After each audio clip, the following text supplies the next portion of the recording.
A figure stands on cracked and thirsty stone, his dark beard heavy with salt, a three-pronged spear lifted above the parched ground, and when the teeth of that spear bite the rock, water leaps upward into the light. This is Poseidon, the Greek god of the sea and the storm, of the earthquake and the horse.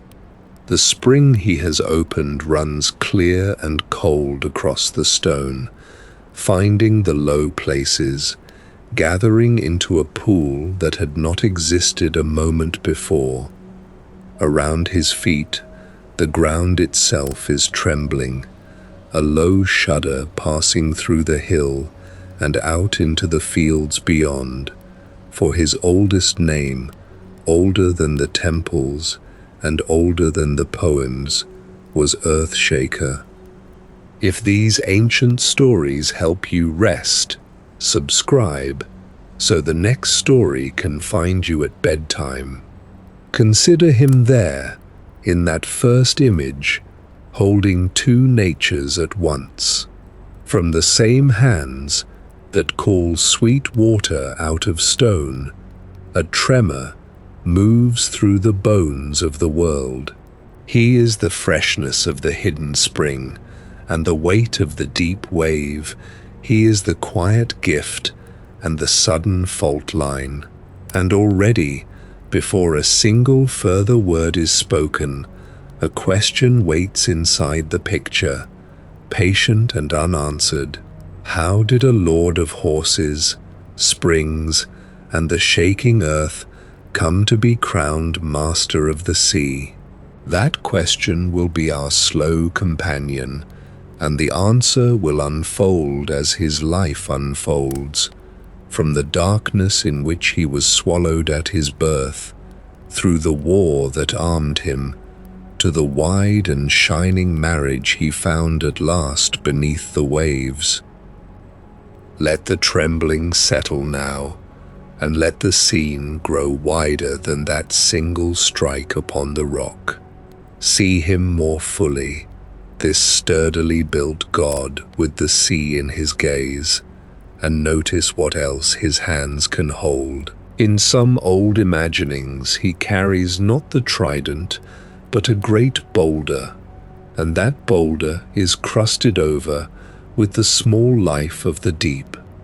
Crayfish cling to its hollows, pale octopi fold themselves into its cracks.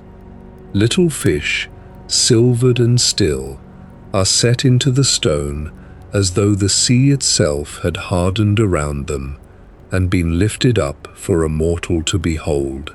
He is a god of the far deep, of the cold places where light does not reach, and yet he is also the father of horses, the one whose passing cracks the land open and lets the buried water rise.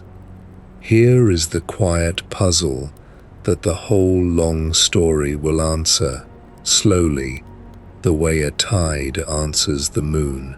A power first tied to inland things, to hooves upon the plain, to the springs that bubble up in hidden valleys, to the deep shudder that ran through the earth and toppled the walls of men, somehow became sovereign of the waters that circle the whole of the world. The oldest records that carry his name do not speak clearly of the sea at all. The people who first honored him had come down from far inland, from grasslands and mountains, and they were strangers to the great salt water. Their Earthshaker was a god of the ground beneath their feet before he was ever a god of the flood. And so the ascent from the field to the ocean, from the springhead to the storm, is the true shape of his story, and it is the thread that will draw us on from one age to the next. To follow that thread, we must go back before the sea was his, before the trident was forged, before even his own eyes had opened upon the world. We must go back to the generation of the elder gods, to the Titans who ruled the cosmos in the years before Olympus, and to the union that made him. His mother was Rhea, and his father was Cronus, and they were of that great and ancient lineage born of sky and earth. Into their keeping the young gods came, one after another, 5 bright children, and then a 6th. There was Hestia of the hearth, and Demeter of the grain, and Hera, who would one day be a queen. There was Hades, silent and grave, who would inherit the world below. There was Zeus, the youngest, who would rise to rule them all. And among them was Poseidon, brother to each, sharer in a strange and terrible birthright, for their father was afraid of his own children. Cronus had come to his throne by overthrowing his own father, and he could not forget the manner of it. A prophecy hung over him, cold and certain, that a child of his would rise in turn and cast him down as he had cast down the one before. He listened to that prophecy the way a guilty man listens to a footstep in the dark. So Cronus devised a defense that was monstrous in its simplicity. As each child came from Rhea, he took the newborn up before its mother could hide it away, and he swallowed the infant whole, sealing his own children within the darkness of his body. One by one, they went down into that living prison. Hestia first, then Demeter, then Hera, then Hades, and then Poseidon, the newborn god of the coming sea, entombed alive within his father before he had ever tasted air or seen the sun. Think of that beginning and how far it stands from the striding Lord upon the stone. Here at the start, he is not a shaker of the earth at all. He is a swallowed thing, folded into silence and unlight, waiting in a place without hours. The god who would one day open springs with a single blow could not so much as move. The god whose name meant the trembling of the ground lay still and helpless in the belly of the Titan. This is the burden laid upon him at the very outset of his existence, the long dark that comes before the deliverance. And yet a god is not so easily undone, and Rhea, the mother, had grown weary of surrendering her children to that hunger. Now the old tellers do not agree on how the young god came out again into the light, and where they differ, we will walk both roads and leave neither behind. In one telling, kept alive in the mountainous inland country of Arcadia, the escape belongs to Poseidon alone and to his mother's cunning. When Rhea had borne him, so this Arcadian variant runs, she did not hand the infant over. Instead, she told Cronus that she had given birth to a horse, and she offered him a young foal to swallow in the child's place. The Titan took the creature down, deceived, believing he had devoured another rival, while the true child was carried secretly away. It is a small, strange knot of a story, and it is worth pausing upon, for at the very hour of his rescue, the god of the sea is already bound to the horse. A foal stands in for him. A foal is swallowed in his stead. The hoof and the deep are tied together at his cradle, long before anyone thought to call him Lord of the Waves. In the other and more widely told tradition, the one gathered up in the later summaries of his myth, the rescue comes not at his birth but afterward, and it comes through his youngest brother. Zeus alone had been hidden away from Cronus, spirited off and raised in secret, and when he was grown, he returned to free the brothers and sisters shut within their father.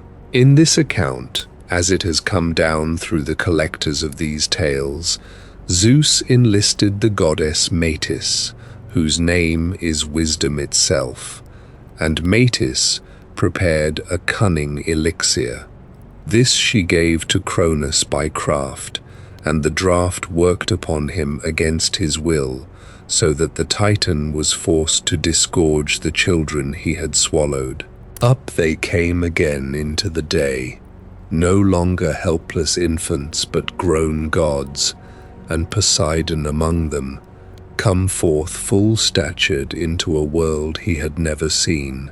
Whichever road you follow, the Foal in Arcadia or the Elixir in the wider tale, the ending is the same.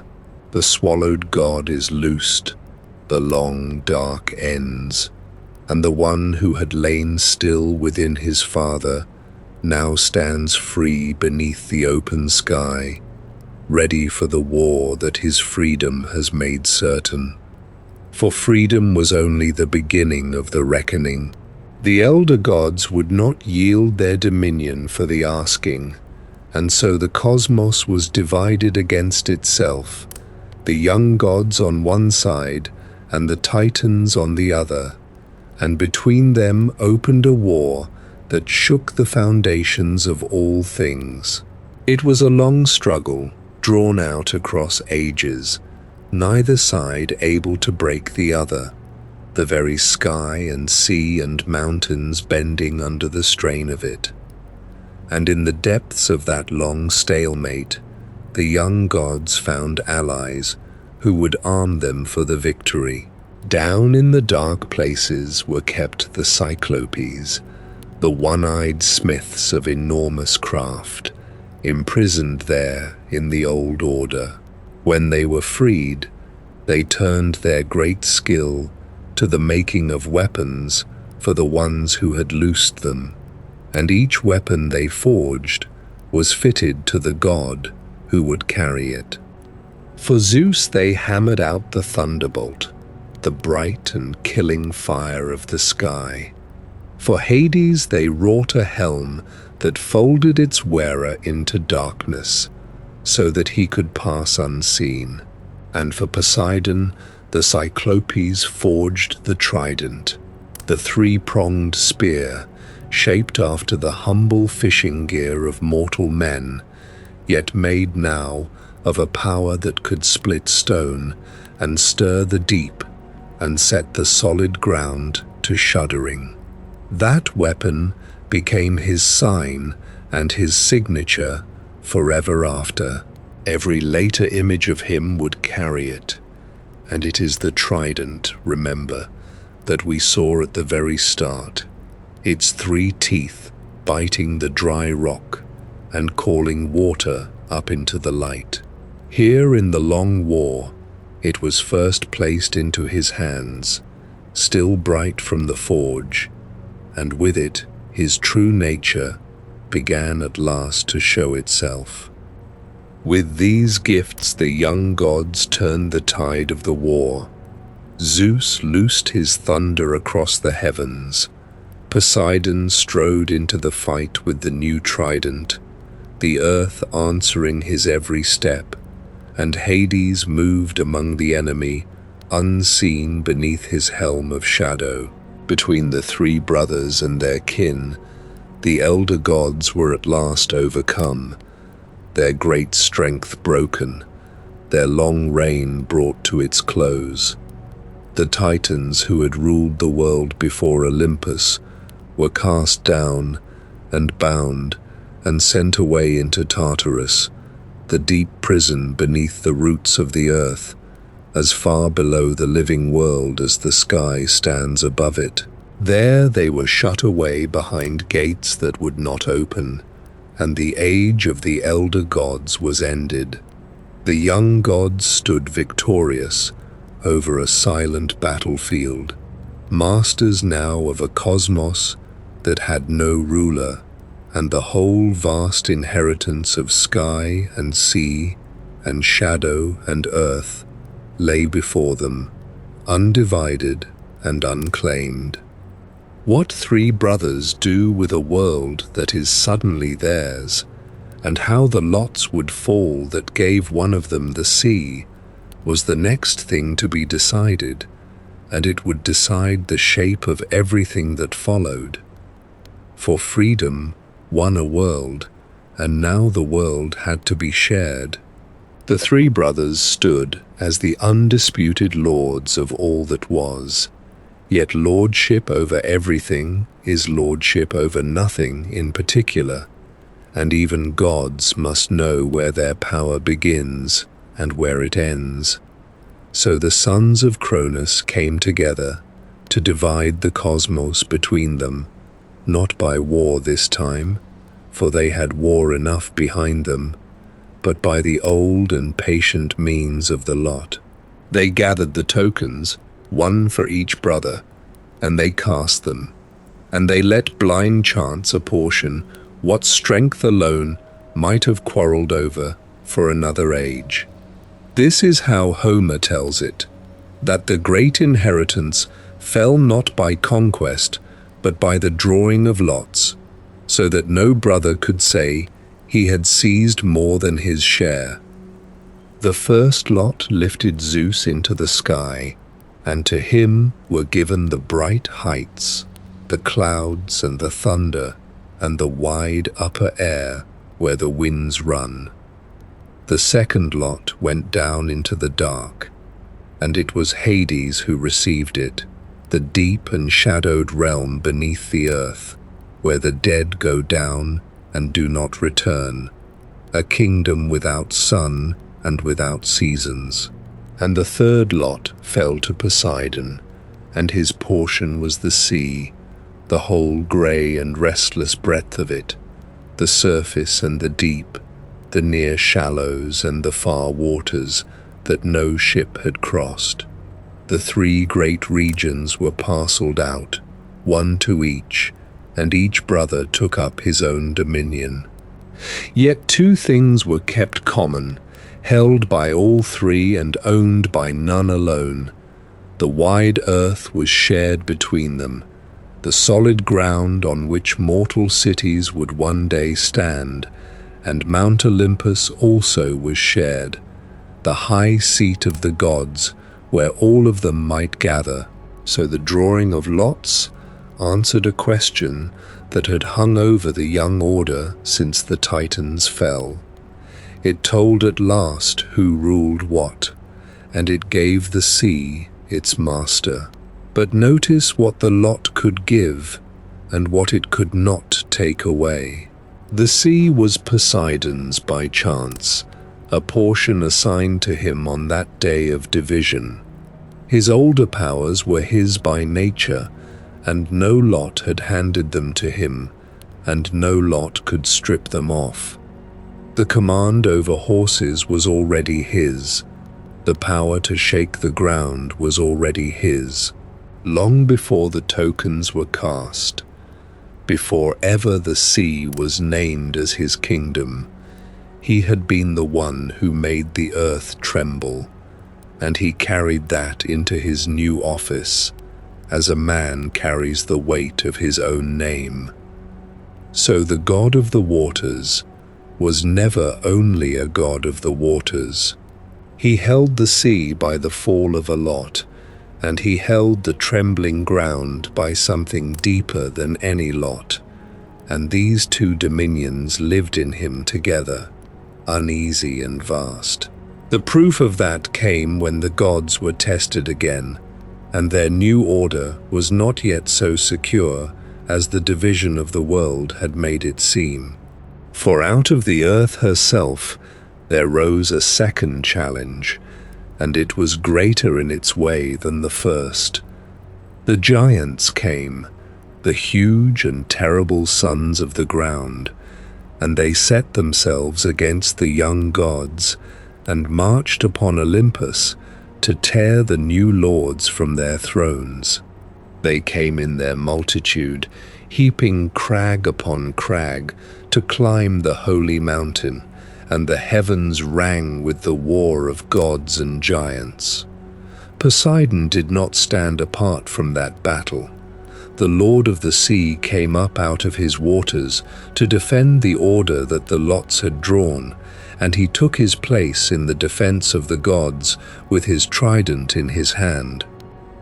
One of the giants he marked for his own, and the giant was called Polybotes. When the tide of the fighting turned, and the giants broke, Polybotes fled, and Poseidon pursued him across the water, driving him before him as a rider drives a beast that has bolted. The chase ran on across the sea, hunter and hunted, until it came near the island of Kos, a piece of land set in the bright water, and there Poseidon ended it. He did not strike with the 3 prongs of the spear alone. He reached down and took hold of the very island, and he tore a great piece of Kos loose from the rest of it, wrenching the land up out of its place, as a lesser being might break off a branch.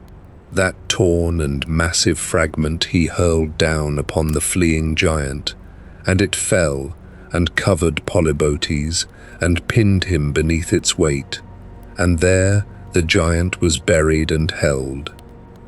Consider what that moment reveals about him. The other gods fought the giants with the weapons of their own realms, with fire and light and the arrows of the far shooter. Poseidon fought with the ground itself. He picked up the land the way another might pick up a stone, and he used the solid earth as the tool of his anger.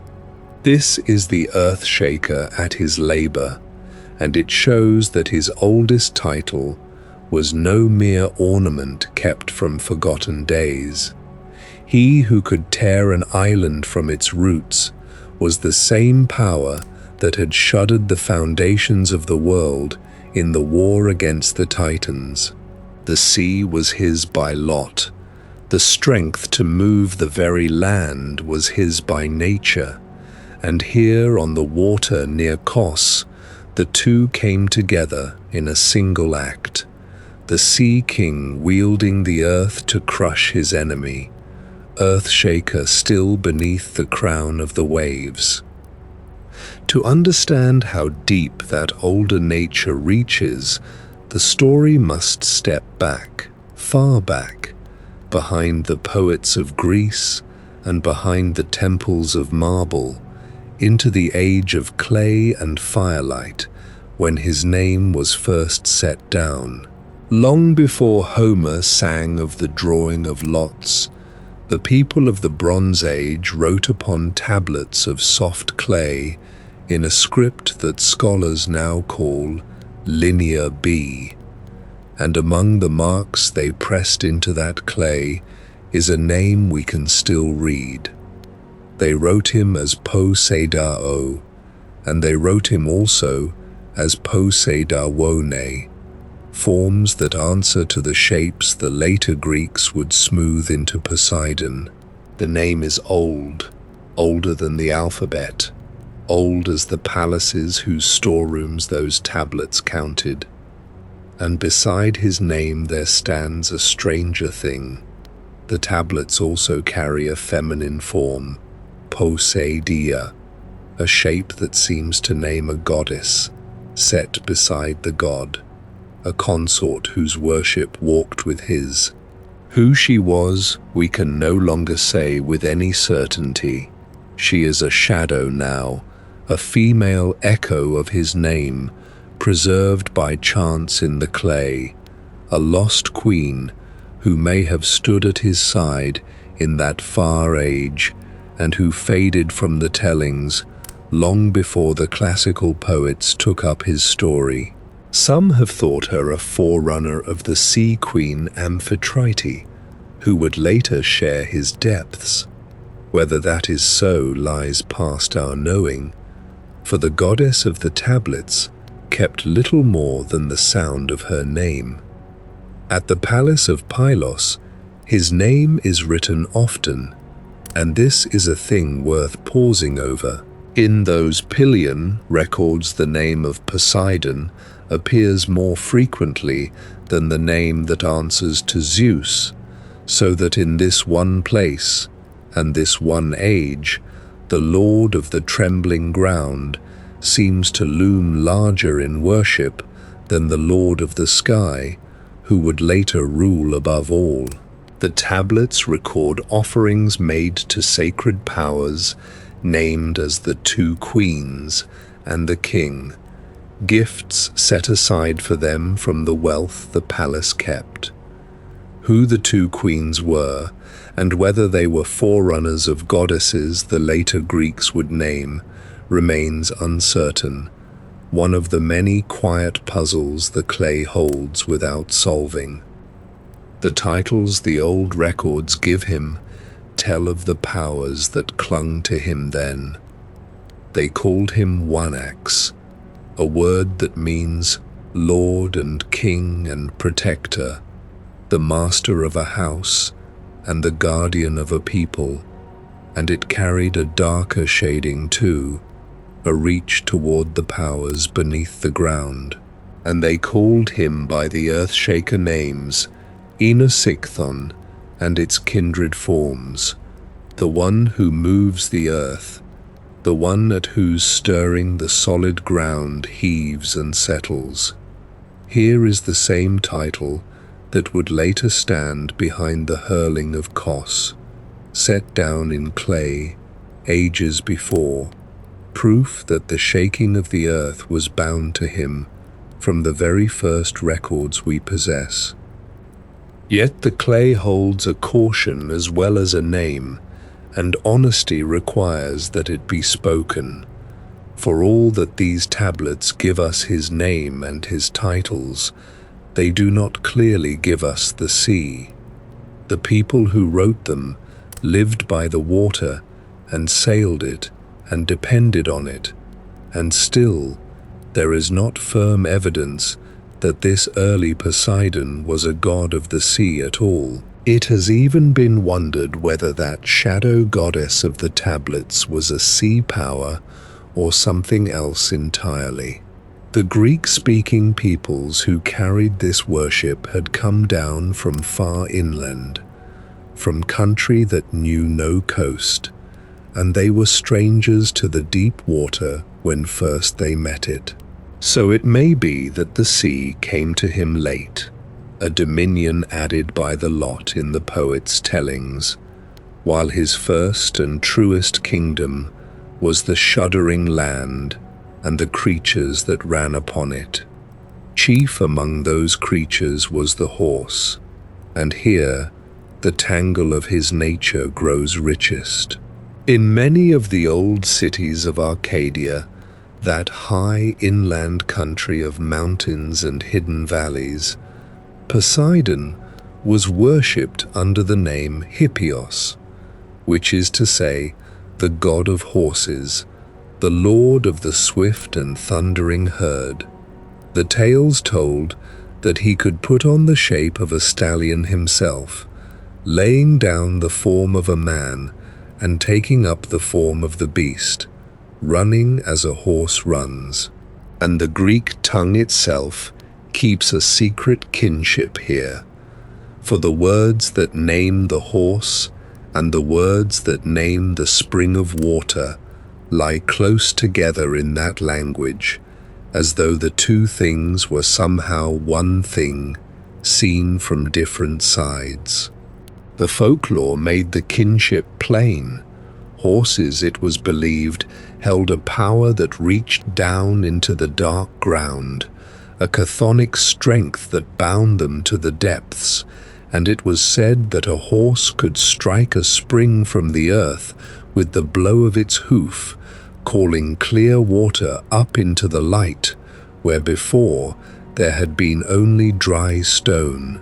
So the horse and the spring and the shaking of the ground were all bound into one knot, and Poseidon stood at the center of that knot, the god who made both the water rise and the earth tremble, the god who ran as a stallion and struck the springs. The same knot appears wherever the old imagination turned to the meeting of water and living shape. In the folklore of many lands, the spirits of the water do not keep a watery form, but rise up as a horse or as a bull, as though the deep power of moving water most naturally wore the body of a strong four-footed beast. The river god Achelous was pictured in just this way, sometimes as a bull outright, and sometimes as a man with a bull's nature showing through, the river given horns and heavy shoulders. So near was this creature to the powers of growth and water that the worshippers of Demeter, before they made their offerings to her, would first give a preliminary sacrifice to Achelous, honoring the bull-shaped river, before they honored the goddess of the grain. Around Poseidon, then, there gathers a whole tangle of hoof and horn and rising water and quaking earth, older and stranger than the neat figure of the bearded king upon the waves. Out of that deep tangle comes one of the most famous of his stories, and it is a story of a gift refused. There was a city, still young then, that would grow into Athens, the most renowned of the cities of Greece, and it lacked as yet a divine patron to guard it and give it its name. Two of the immortals desired that honor. One was Athena, the grey-eyed goddess of wisdom and craft. The other was Poseidon, and so the lord of the sea and the trembling ground came up to the high rock of the Acropolis to make his claim, and the contest between them was to be settled by the gifts they offered. Poseidon gave first. By one telling he brought forth the horse, the very first horse the world had seen, drawn up out of his power for the people of that place, a gift of speed and strength and war and labor, all in one shining animal. By another telling, he raised his trident and struck the bare rock of the Acropolis, and where the three prongs bit, the stone opened, and a sea welled up within it, a spring of salt water high on the citadel, and men called it afterward the Sea of Erechtheus, a little ocean set impossibly upon the height. It was a wonder either way, a horse or a salt-water sea called up from nothing, the signature of the god who joined the beast and the spring. Then Athena gave her gift, and hers was quieter.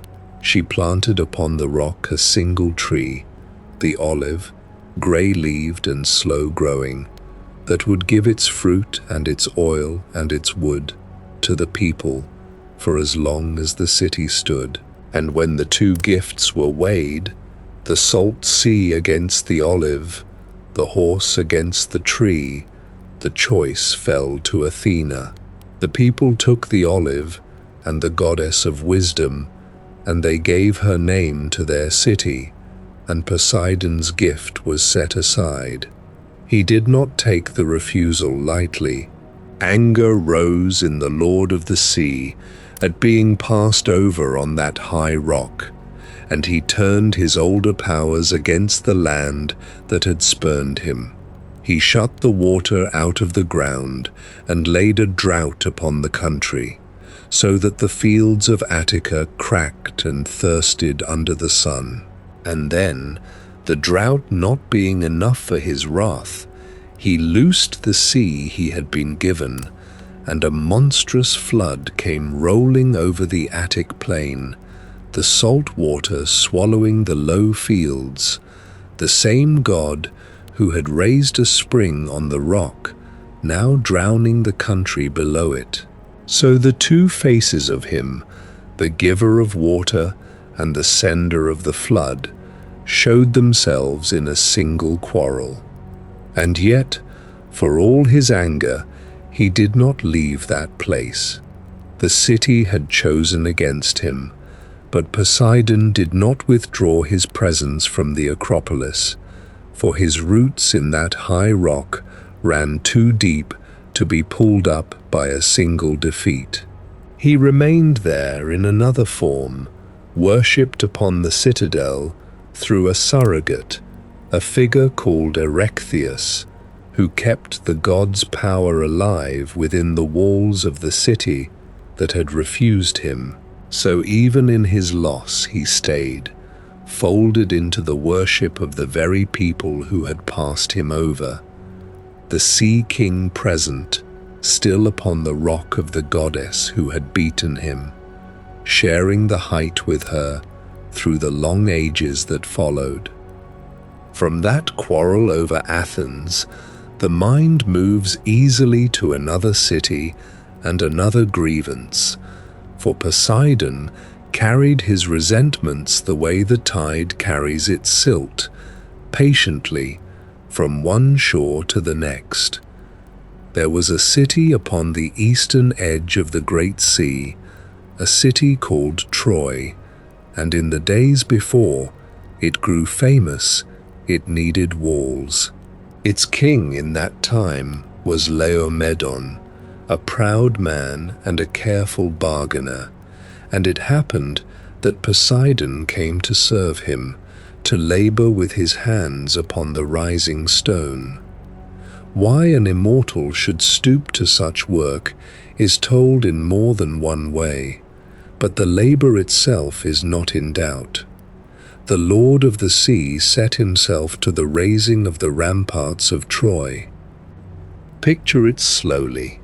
The god who could shake the ground and split the rock, now bending that same strength to the patient stacking of it, course upon course, the great blocks lifted and fitted and squared until a wall grew up along the plain, broad enough for chariots to pass upon its height, high enough to throw its shadow far across the fields at evening. He built them well, for a god does not build carelessly, and the walls of Troy became a marvel of the age, a girdle of stone that men would later believe no mortal army could ever break. And when the work was done, when the last stone was set and the ramparts stood complete, Poseidon came to Laomedon to be paid the wage that had been promised him. The king refused. He looked upon the finished walls that would guard his people and his line, and he weighed the labor of a god against the coin he had pledged, and he chose to keep the coin. He threatened the wage away with hard words, denying that any payment had been owed at all. It is a small thing, perhaps, a broken promise between a mortal and an immortal, and yet it is the kind of small thing from which long ruin grows. The god who had built the walls had been cheated by the man who stood behind them. Poseidon did not shout. His anger, when it came, wore the shape of the sea itself, and the sea does not shout. He turned to the coast that Laomedon ruled, and he sent a monster up out of the deep water, a thing bred in the salt darkness. And it came ashore upon the Trojan strand, and made a desolation of it. The creature ravaged the low country by the water, and the people of that coast had no defense against a thing that rose from the god's own realm to punish their king's broken word. So the maker of the walls became the sender of the terror that battered against them, and Troy learned early, long before its famous war, that it had wronged the lord of the ground and the wave, and that he did not forget. And he did not forget. Hold that thread, for it runs on beneath the years. When the great war came at last to Troy, the war the poets would sing of ever after, the long siege of 1,000 ships upon the plain, Poseidon was there among the immortals who took their sides in the quarrel of men. He remembered Laomedon. He remembered the walls he had built and the wage he had been denied. And though Laomedon himself was long dead by then, the god's grievance had settled upon the city and its whole proud line. So when the armies gathered, Poseidon set his weight against Troy and lent his favor to the Greeks who had come to break it. In the telling of Homer, he does not stand aloof upon the water.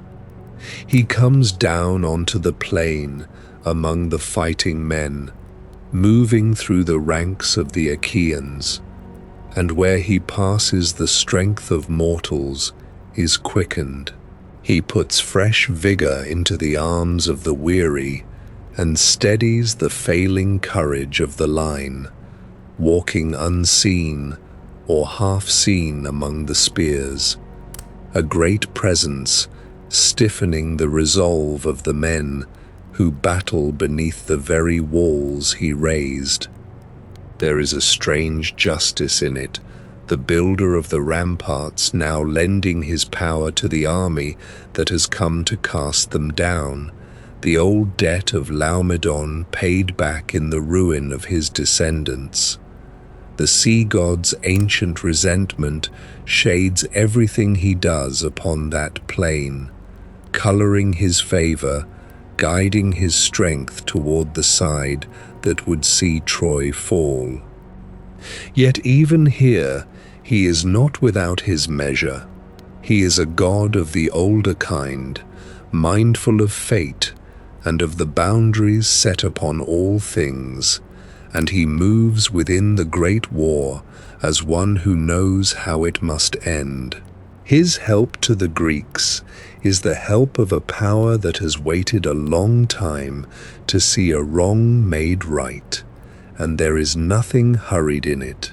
The patience that raised the walls, stone by stone, is the same patience that now works, quietly and surely, toward their fall.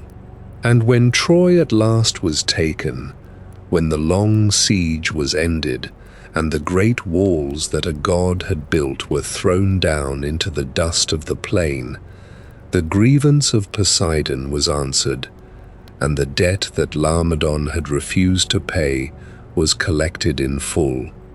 That same patient anger, turned now upon a single man rather than a city, gives us the longest of the gods' revenges. When the war was over, and the victors turned their prows toward home, one among them was Odysseus, the cunning king of the rocky island of Ithaca, and his road home would take him 10 long years to walk upon the water. The cause of that long wandering was Poseidon, and the seed of it was a single act done in a dark cave far from any shore. For in his voyaging Odysseus came to the land of the Cyclopes, the one-eyed giants who herd their flocks and know no law but their own hunger, and there he was trapped in the cave of one of them, a giant named Polyphemus, who was a son of Poseidon. The giant had penned Odysseus and his men within the cave and had begun to devour them, and there was no strength in the world that could roll away the great stone that sealed the entrance. So Odysseus turned to cunning, as was his way. He gave the giant strong wine until sleep took him, and then he and his men heated a great stake in the fire and drove it into the single eye of Polyphemus, and blinded him, and by that blinding they made their escape from the cave. It was a needful thing, done to save their lives, and yet it was also a wound dealt to the child of a god. The blinded giant cried out across the water to his father, and Poseidon heard him. From that hour, the Lord of the Sea set his face against Odysseus, and there is no anger in all the old stories, more patient or more unrelenting than the anger that followed. The god did not strike the man dead, for that was not given him to do, and the fate of Odysseus was to reach his home in the end. But between the man and his home lay the whole width of the sea, and the sea was Poseidon's, and the god made of it a long and bitter road. He raised the winds against the wandering ships. He heaped the water into black mountains and let it fall, and drove the vessels far off their course, scattering them across strange waters, wrecking them upon unknown coasts. The companions of Odysseus died by the score in those years, taken by the storms and the whirlpools and the hungers of far places, until at the last the king of Ithaca was left alone, a single man clinging to the broken timber of his ruined ship upon the heaving water. Again and again, when home seemed near, the sea would rise and thrust him back, for the god was in no haste. He had 10 years to spend, and he spent them, wave upon wave, storm upon storm, until the cunning man who had blinded his son had been schooled in the full measure of the sea's power.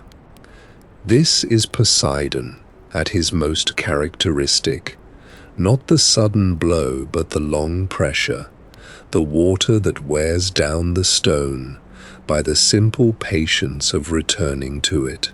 His mastery over wind and wave is shown here without haste and without mercy, a power that does not need to hurry, because it knows that the sea outlasts all who sail upon it.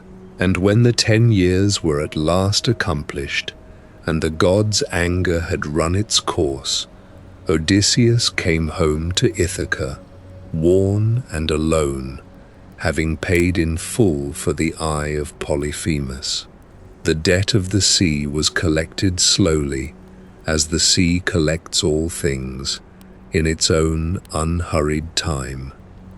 Turn now from the god's wrath to the god's desire, for the Lord of the deep did not spend all his ages in vengeance. There was a Nereid named Amphitrite, one of the 50 daughters of Nereus, the old man of the sea, and of Doris his wife, the shining company of the sea maidens who dwell in the waves. Poseidon looked upon her and wished to make her his queen, and here the old tellers do not agree, and it is worth holding both of their tales in the mind, for each shows a different face of the courtship. If we may believe Hyginus, Amphitrite did not wish to be won. She fled from the desire of the sea god to guard the freedom of her maidenhood, and she went far to the west, all the way to the Atlas Mountains at the edge of the known world, hiding herself among those distant peaks where she thought the reach of Poseidon might not find her. But Eustathius tells the tale otherwise. In his telling, the god first saw her dancing with her sisters upon the island of Naxos, moving in the ring of the sea maidens upon the shore, and the sight of her dancing so seized him that he carried her away then and there. A flight to the ends of the earth, or a dance upon a bright island, the sources let both stand, and neither cancels the other. In the version of her flight, the god did not go seeking her himself. He sent creatures out across the world to search for the vanished Nereid, messengers of the deep dispatched to every shore, and among them went a dolphin. It was the dolphin that found her at last, in her far hiding place among the mountains, and the dolphin that spoke for the god, pleading his cause so gently and so well that Amphitrite was persuaded. She gave up her flight and consented to return and to become the bride of the Lord of the Sea. And Poseidon, in his gratitude to the creature that had won him his queen, did not let the service go unhonored.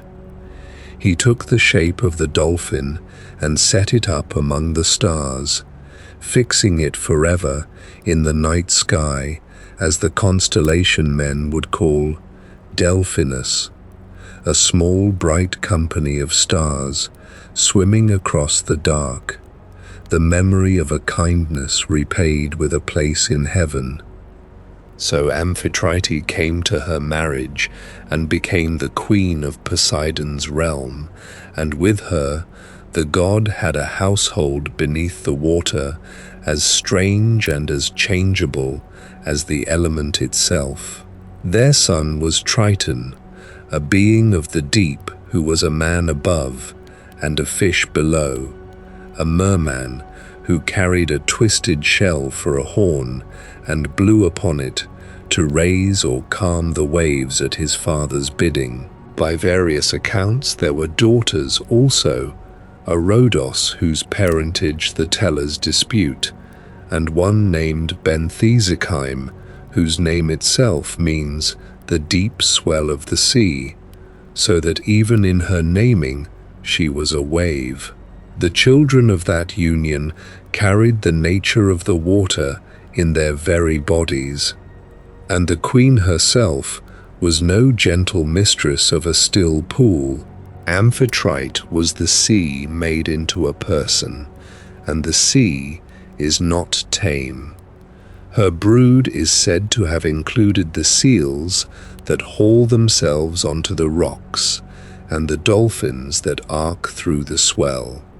And it is said, too, that she bred the monsters of the deep, the great and terrible things that move in the darkness below the keels of ships.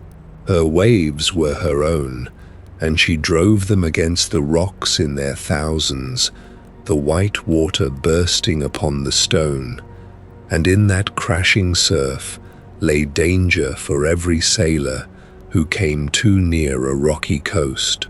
The household of Poseidon, then, was a household of water in all its moods, the calm and the storm, the playing dolphin and the lurking monster, the gentle swell and the wave that breaks a ship. A family as perilous and as beautiful and as impossible to hold as the sea that was their home and their kingdom, forever shifting, forever the same. From that household of the deep, the story turns back to another of Poseidon's children, one born not in the water, but from blood spilled upon dry land, far from the tide. For the sea god's line did not run only through Amphitrite and her sea brood. It ran also through stranger unions, and one of the strangest is set down by Hesiod in the Theogony, a tale of Poseidon and Medusa that begins in beauty and ends in horror, and gives to the world a creature of surpassing grace. Medusa, in the older telling, was not always the monster she became. She was one of 3 sisters, and where her siblings were deathless, she alone was mortal, and it was she whom Poseidon desired.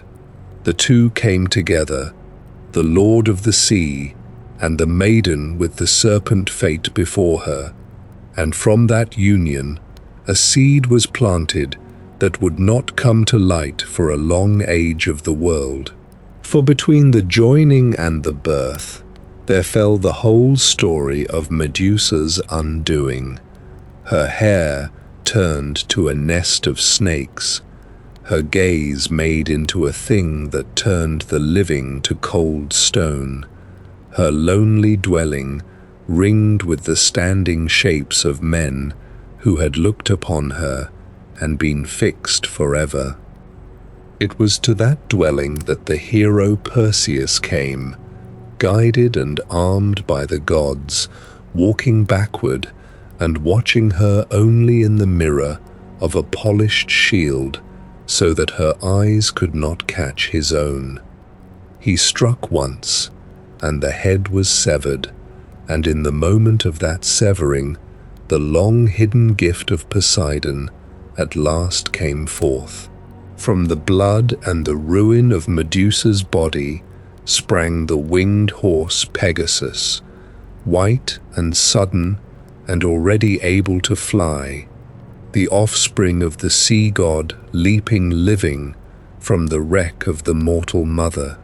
The tellers describe him rising as though the wound itself had loosed a bird, a horse with the wings of a great bird upon his shoulders, shaking the dark drops from his coat and lifting into the air. Pegasus carried the nature of his father in him, the union of the horse and the welling of water, and this he showed upon the slopes of Mount Helicon. There, where the mountain rose over the groves that later ages would give to the Muses, the winged horse came down and struck the ground with his hoof. Where the hoof fell, the rock opened, and a spring broke out of the dry stone and ran clear and cold down the hillside. Men named it Hippocrene, which is to say, the fountain of the horse, the water called up by a horse's tread. In that small event, the whole double nature of Poseidon is gathered into a single image.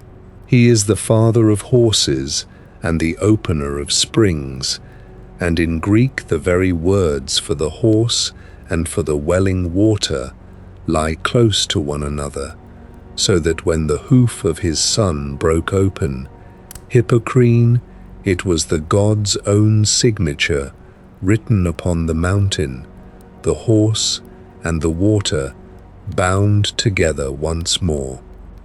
This binding of the god to the horse and to the moving water is no single accident of one myth. It returns again in the tale of another horse of his getting, a darker and swifter creature named Arion, whose birth carries the story into the wild uplands of Arcadia and into a union stranger still. By most accounts, Poseidon fathered Arion upon Demeter, his own sister, the great goddess of the grain, and the manner of that fathering the old poets tell with a certain awe.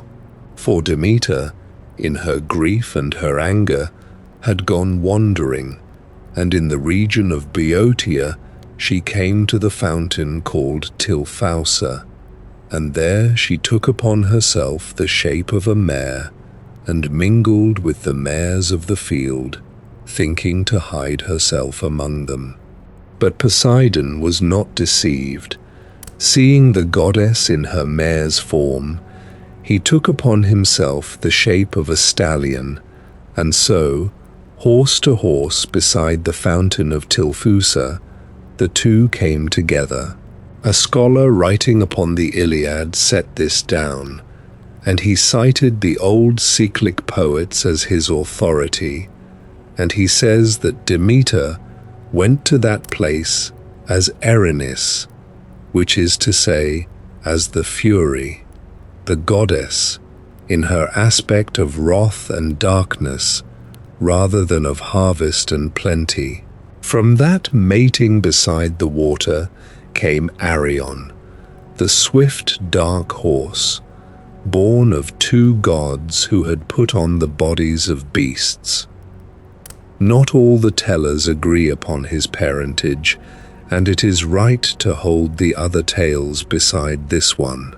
Some said that Arion was the child of Gaia, the earth herself, sprung from the ground as so many wonders were. Others gave him a stranger lineage still, calling him the offspring of Zephyrus, the west wind, and of a harpy, one of the swift storm spirits, as though his speed had been bred into him from the very winds. The Iliad itself does not trouble with his begetting.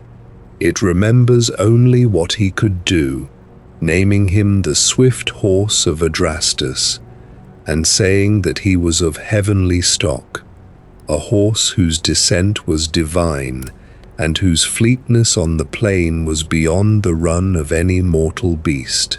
So the same creature is at once the son of the sea god upon the grain goddess, and the child of the earth, and the offspring of the wind, and the poets let the variants stand side by side, each preserving some truth about a horse, too swift to be wholly of this world.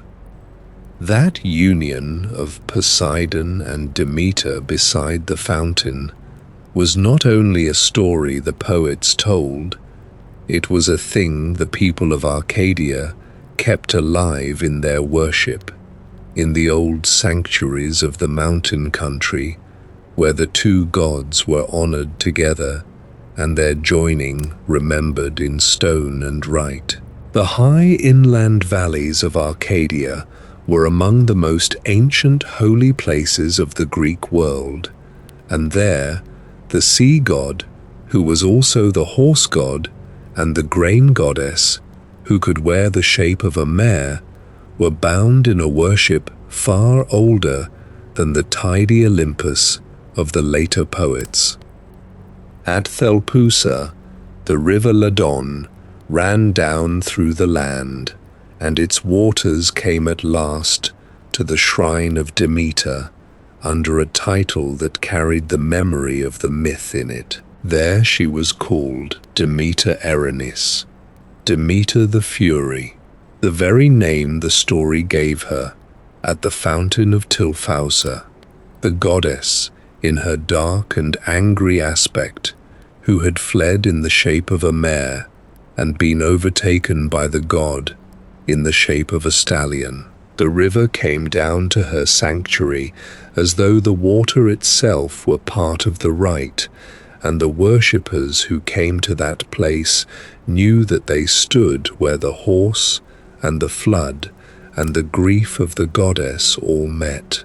Farther off, at Phigalia, Demeter had another sanctuary, and this one lay within a cavern in the rock, a hollow in the earth, given over to her worship. There she bore the title Demeter Melena, which is to say, Demeter the Black, the goddess robed in darkness, and the memory of that dark robe reaches back to the old hymn that told how she wrapped herself in a black mourning garment in her sorrow. Within the cavern stood her carved image, an ancient wooden figure, and the shape of it was strange and terrible and full of meaning. The image had the body of the goddess, but the head of a horse, and about that horse's head there grew serpents and other wild creatures in place of hair, a figure much like the Medusa of the other tale. In one hand the carved goddess held a dove, and in the other a dolphin, the bird of the air and the creature of the water, so that the image gathered into itself power over the sky and power over the sea, the whole reach of the world above and the world below, the waves held in the two hands of a horse-headed goddess in the dark of a cave. And there was a child of that union whom the people of Arcadia would not name aloud. At Lycosura, the daughter born of Poseidon and Demeter was worshipped, and yet in all the rites and all the tellings she was called only Despoina, which means simply the mistress. Her true name was a secret thing, given only to those who had passed into the mysteries of that place, spoken only within the sacred enclosure and never carried outside it. And because the mysteries fell silent with the passing of the ages, and the last of the initiates carried the secret down into death, the true name of Despoina was lost, and it has never been recovered. She remains to this day only the mistress, a goddess known by her title alone, her real name sealed forever behind the silence of a worship that is gone. There is a particular quiet in that loss, a name that was once spoken in reverence in a mountain sanctuary and is now simply absent, a blank in the record where a holy word used to stand. From those hidden Arcadian rites, the story widens to gather the great houses of the god across the Greek world, the cities and citadels where Poseidon was not a figure of one strange myth, but the chief and reigning power. For long before the poets fixed him as the lord of the salt sea, he was worshipped inland and on the heights as a master of the earth and its deep waters, and the oldest records keep the memory of his greatness. At Pylos and at Thebes, he was the chief deity, honored above the others, his name written more often in the old clay tablets than the name of Zeus himself, so that in those places and those years it was Poseidon and not the Sky Father who stood first among the gods. Upon the height of Acrocorinth, the great rock that rises above Corinth, he was worshipped in the age of the Mycenaeans under the title Poseidon Anax, which is to say Poseidon the Lord, the king and protector of that place. And near to Corinth lay the famous spring Peirain, whose clear water the city prized, and Peirain too was drawn into the circle of the horse god, for it was there, the myth said, that the winged horse Pegasus was tamed, caught and bridled as he came down to drink at the water. So again the pattern repeats, the horse and the spring and the god who owns them both, the winged son of Poseidon, bending his neck to the bridle beside the very water that made Corinth glad. Across the sea on the island of Crete, at Knossos and at nearby Amnisos, the god was joined in worship to Aletheia, the goddess of childbirth, she who presided over the coming of children into the world. At Amnisos there was a cave sacred to her, and into that cave the people brought their offerings, and the rite there was bound up with the yearly birth of the divine child, the sacred infant, born again with the turning of the year. Beside Aletheia stood the nature goddess whom the old tablets call Potnia, the lady of living and growing things, of birth and of the green world, and her worship carried the imagery of the bull, the horned beast, whose skulls and horned emblems were set upon the sacred vessels of that people. So in Crete, the god of the horse and the spring kept company with the goddess of birth and the goddess of nature and the sign of the bull, a whole ancient family of powers over the fertile earth and the creatures upon it. It is a strange thing, and worth pausing upon, that so much of this oldest worship of Poseidon has little of the salt sea in it at all. In the deep past, among the people who left those clay records, it is far from certain that Poseidon was thought of as the god of the ocean at all. The evidence for it is thin, and the scholars who study the tablets are cautious. The people who came into Greece in that far age had come from far inland, from wide plains and grasslands, and they were strangers to the sea when they arrived, unfamiliar with its ways. There Poseidon was a god of the horse and the earth, and the shaking of the ground, and the springs that rise out of the rock. And only later, as the people became a people of ships and harbors, did the great god of their inland worship grow into the ruler of the waves.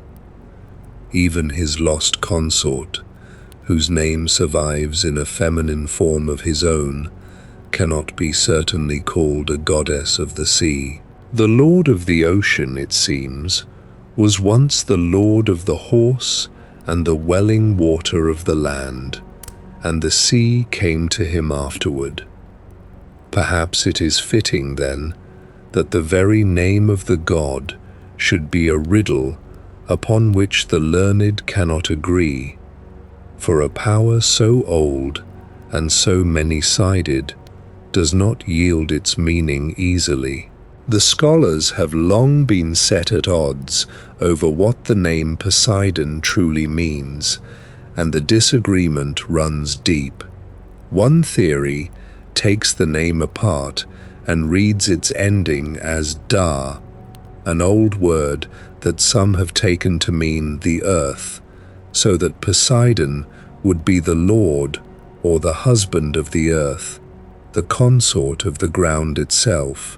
Such a reading would tie him closely to Demeter, whose name also seems to hold that element, and would make the two of them, the Lord of Da and the Mother who is Da, a divine pair of earth and its master, which suits well the Arcadian myth of the stallion and the mare. Yet the great scholars are not persuaded. Walter Burkert judged that the reading of the name as the husband of the earth is quite impossible to prove, and he called the element Da hopelessly ambiguous, a syllable too uncertain to build a god upon. Robert Beekes went further and denied that Da means earth at all, saying there is no indication that it ever carried such a sense, and he argued instead that the name is older than the Greek language itself, a word inherited from the people who dwelt in the land before the Greeks came, a pre-Greek name whose meaning is simply lost to us. Others read the name another way entirely, taking its second part to mean not earth but water, so that Poseidon would be the master of waters, the lord of the flowing and welling element, which suits the god of the spring and the flood as neatly as the other reading suited the god of the earth. And long before any of these, the philosopher Plato had already played with the name in his dialogue, the Cratylus, offering the guesses of an older age. There he suggested that the name might mean a foot bond, the sea being a thing that bound and checked the feet of the god as he tried to walk through it, or else that it came from a word for one who knew many things, the god being wise and deep in his knowledge. So the meaning of the name runs off in as many directions as the god has faces: earth and water, and the foot caught in the surf, and the mind that knows the hidden things, and no single reading has ever closed the question. The name keeps its secret, much as Despoina keeps hers, a word spoken for ages and never quite understood. The tale that carries Poseidon furthest from the shore, and yet never quite lets him leave the water, is one that comes not from the old poets, but from a philosopher. In the dialogues he named the Timaeus and the Critias, Plato set down the account of a lost island called Atlantis, and he gave that island to Poseidon as his own portion, a kingdom above the waves, as surely as the deep was his kingdom beneath them. When the gods divided the regions of the earth among themselves, so the story runs, this great island in the western ocean fell to Poseidon, and he took it for his own and made it after his own nature. He shaped the land with his own hands, and he shaped it in the pattern that pleased him best, which was the pattern of water and earth set in turn. At the heart of the island he raised a low hill, and around that hill he drew rings, circles of sea and circles of land, laid one within the other, so that ring of water enclosed ring of earth, and that earth another belt of water, until the center sat guarded by a wheel of channels no ship could cross without leave. It was the work of a god who thought in tides, a fortress made of the very element he ruled, and it needed no wall of stone that the sea itself could not better provide. Where he wished for sweet water, he brought it forth, 2 springs rising within the innermost ring, one warm and one cold, so that even in the middle of his ocean kingdom, the old gift of the welling spring was not forgotten. And he fathered there a royal line, a house of kings born to rule the rings of Atlantis in his name. From his blood came the lords of that island, and they held it for long ages in wealth and order, tending its orchards and its harbors and its temples, keeping the memory of the god who had raised their home out of the sea and set them over it. Plato tells that they prospered greatly while the divine portion in them stayed strong, and that they faltered only when it thinned and the mortal part grew heavy in them. In the end, the island was lost, sunk beneath the waves from which its maker had lifted it, so that the sea took back into itself the kingdom the sea god had made. It is a fitting last image of Poseidon, this founder of a vanished realm, a god who could raise a whole world of ringed water and set his children as its kings, and who in the end held nothing of it but the ocean that closed over its name. So the question that has followed this whole telling may now be answered, gently, in the quiet where it was first asked. How is it that one god came to hold the sea, and the earthquake, and the horse, and the spring, and the flood, 3 or 4 powers that seem to have little to do with one another, gathered into a single dark-bearded lord? The old poets gave one answer, plain and clean. When the Titans had fallen, and the 3 brothers stood as masters of the cosmos, they cast lots to divide the world between them.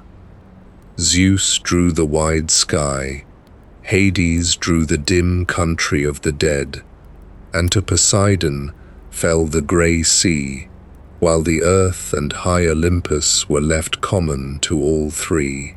By that drawing of lots, said Homer, the sea became his, an inheritance settled by chance among brothers.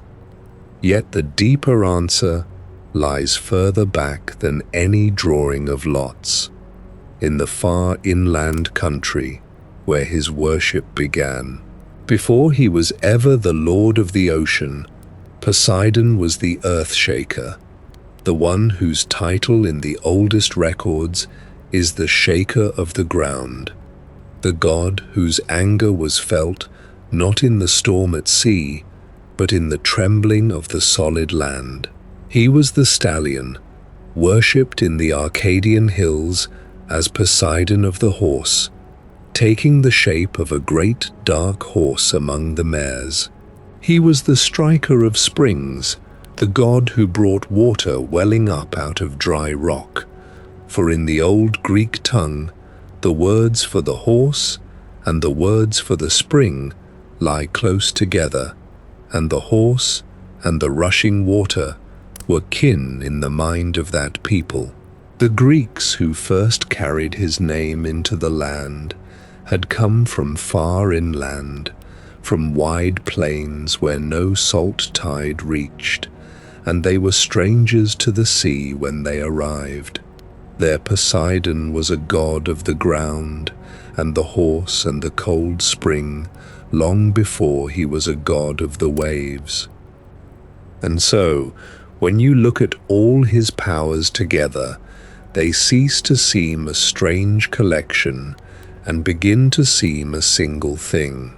Water in every form belonged to him, the spring that rises quietly from the hillside, and the wave that breaks white upon the rocks, the flood that drowns a plain, and the rain that swells a river, and even the tear, for grief and the sea share a taste of salt.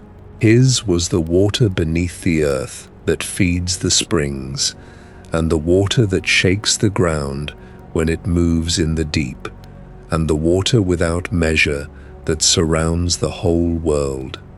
He is not many gods bundled under one name, but one restless power wearing many shapes, the moving element itself, in the rock and on the plain and out beyond the last harbor, and the trembling of the ground that holds all of it.